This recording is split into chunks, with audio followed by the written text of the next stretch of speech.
what's really important is to be comfortable with who you are now. That's sexy. You know, feeling hot is sexy.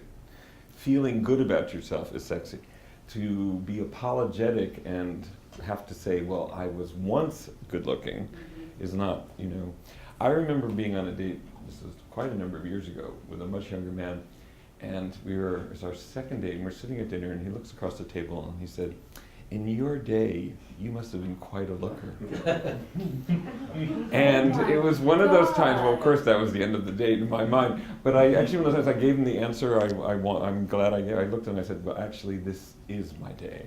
And he started apologizing, and it's like, you don't understand, this is over. You know, it's like, you've lost me completely. Because what I prefer is that when I was in my 20s, I was photographed by a lot of photographers, and there's some great art photographs of me, and when someone looks at one of those and says, wow, you know, I think you look better today, that's the right thing to say. You know, you were a good-looking guy, but I like the way you look today. I mean, that's going to win me over, not you were once beautiful and now, well, you're okay. Or I would like to add another layer of this, and I'm going to bore some of you with this story again, but I recently went out on a date with a guy who we hadn't eaten yet, but we'd placed the order.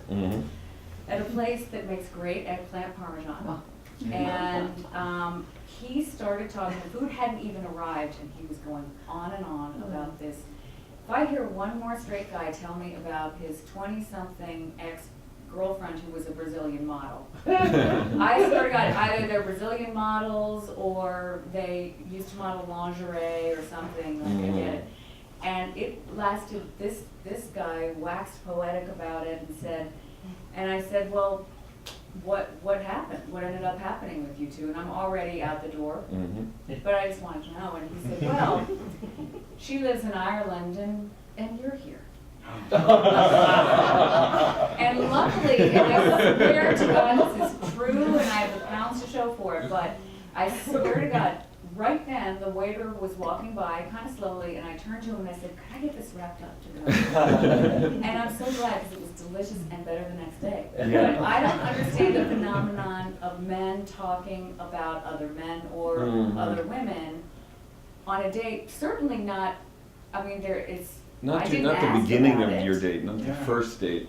And I'm sorry, I think, you know, I'm a little proud. I'm a Leo. I need to be the only one on the date. That's great. You had a great girlfriend. I don't want to know about her. I'm the prettiest person in the universe tonight. That's how you have to be. It's kind of hard to go up against hearing about, like, oh my God, really? She had to wear a thong? So sorry. You know, it's like bad date etiquette. You know, yes.